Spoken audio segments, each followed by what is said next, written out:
Hi there, it's Nicole here today for wplus9, and I'm sharing a couple of dimensional die cut inlay greeting cards with you using the brand new No One Else stamp set and coordinating dies. There is stamps and dies that both have the same design. I chose to use the dies for the large greeting, and then I'm going to accent my large greeting on this card with the beautiful florals from the No One Else stamp set. I'm going to start by die cutting the thank you greeting from some gingham pattern paper here, and we're going to just create an inlay. You wouldn't have to do this. The reason I did was because it provides a fantastic kind of outline for where to put these die cut letters. So from this, I'm just going to remove all of these, keep the little inside pieces for the A and the O. We can use those later. And then I'm going to take a piece of fun foam and place stick-it adhesive on both the front and back. This is my favorite way to create a dimensional die cut, especially greetings, and this is going to work fantastic for this. I want a tone-on-tone look. Both cards I'm using today have a gingham background and then a pastel metallic foil cardstock greeting. So we're going to be placing that metallic foil cardstock onto this piece. Once I have stick-it on both sides, I like to run this through a die cutting machine. That's going to make sure that the adhesive is stuck to the fun foam really well. And then go ahead and replace one side, remove the backing paper, and replace that with the cardstock, in this case the pastel foil cardstock. Then I'm going to run that through my die cutting machine. Really, one time will work depending on the machine you have, but you can run it back and forth a couple times if you need to. I'm going to go ahead and put adhesive on the front of a white top fold card base and place my gingham pattern paper down. I did start with a 4" by 5¼ piece of cardstock, so it's a little bit smaller, leaving a nice white outline all the way around. Then I'm going to simply pop those dimensional die cut letters out and place them into the openings. This is where it really comes in handy that I die cut the greeting from that pattern paper first. It gives me an exact place to place these letters. You could, of course, definitely use them differently if you want to. You do not have to use the layout that they come in. That's kind of the fantastic thing about these. But if you want it to line up perfectly, this is a really nice little kind of quote-unquote cheater way to do that.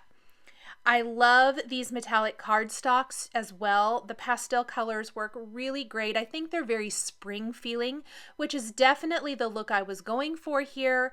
I think a lot of us are really in the mood for spring, and so I was trying to definitely get that feeling with these two cards.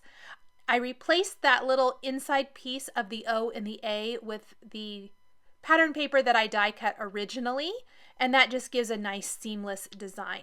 I'm going to go ahead, fold my card in half, use a Teflon bone folder to make sure I have a nice scored outline. There is that dimensional greeting with the tone-on-tone look. Here are the stamp images I'm using from the No One Else stamp set.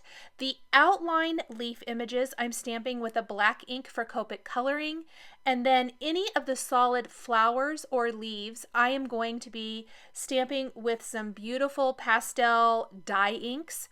I am using the MINTY to go ahead and ink these up and stamp them. That way, if I need to stamp them more than once, I can do that and they'll line up perfectly. For some of the smaller stamped images in the centers of flowers and things like that, I didn't really feel like it was necessary to use the MINTY. It was almost more work than it was worth, I guess. And so I used an acrylic block to add some of those inside center stamped images, which you'll see here in a little bit. But I did start with the outline leaf images. We'll color those in with Copic markers. Here is a good example of one of these solid flower images not stamping perfectly with the first press of the MINTY, so I went ahead and did that again.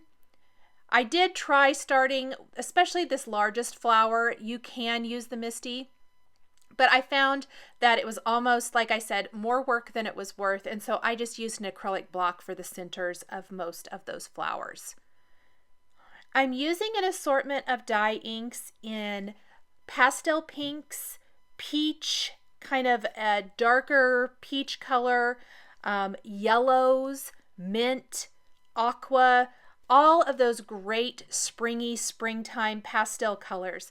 I really wanted to stick with pastels here. I didn't want to use anything too bright or anything like that.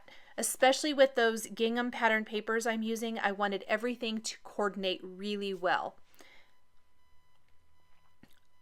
This is a nice little kind of peach colored flower. Again, we'll add the different ink colors for the centers.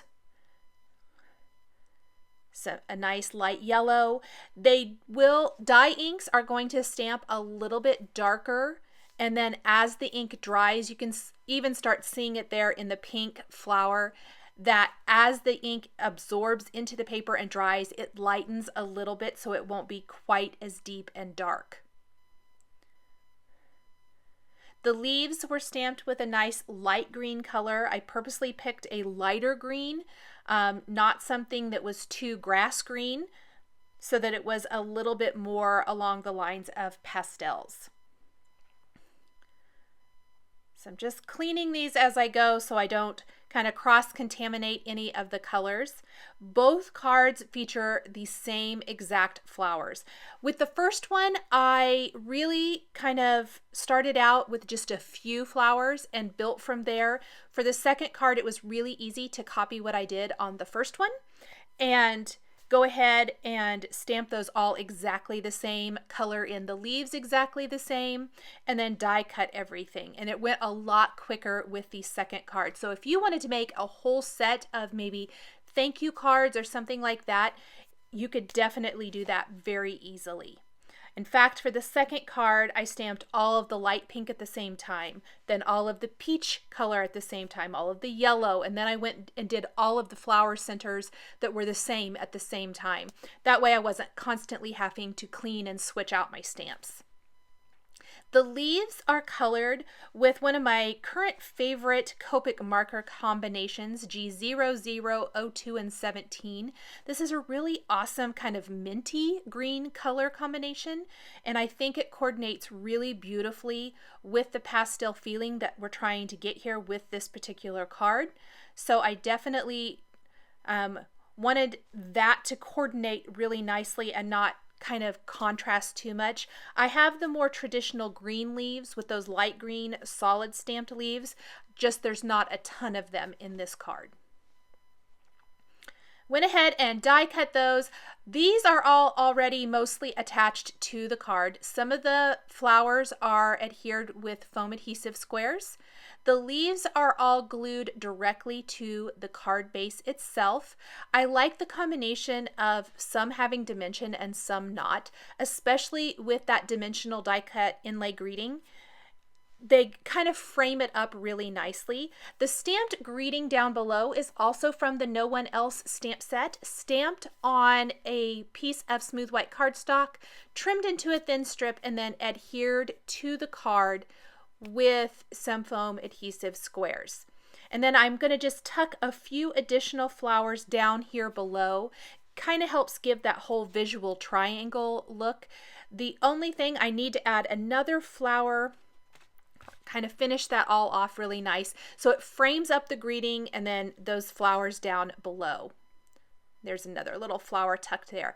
So here is the kind of mint version of the card, the thank you card. The kindness card, very much the same. I've already inlaid my die cut greeting into more of a peachy type of background with peach foil cardstock dimensional die cut letters. I've added the same phrase underneath, adhered with foam adhesive, and then I'm simply going to add all of the flowers like I did for the last card. You can see them all out to the side. It was a lot easier, like I was mentioning earlier, to do this the second time. The flowers stamped way faster because I just used the first card as a guide to know exactly how many flowers I needed. what colors to stamp them in, and the same thing for the outline leaf images, and then I just colored them in and die cut everything. It went really, really fast with that second one. And then just like the other card, we're going to tuck some of the flowers, kind of collage them to the left, some kind of up to the right, and then a couple down below that greeting strip as well. Just get nice little collages of them on both cards. Thank you so much for joining me today for these 2 cards featuring dimensional die cut inlay greetings with the wplus9 No One Else stamps and dies. The supplies I used to create these cards are listed and linked below the video here on YouTube. Here are a couple more videos featuring some inlay style die cutting that you might be interested in. Thanks for watching, and we'll catch you next time.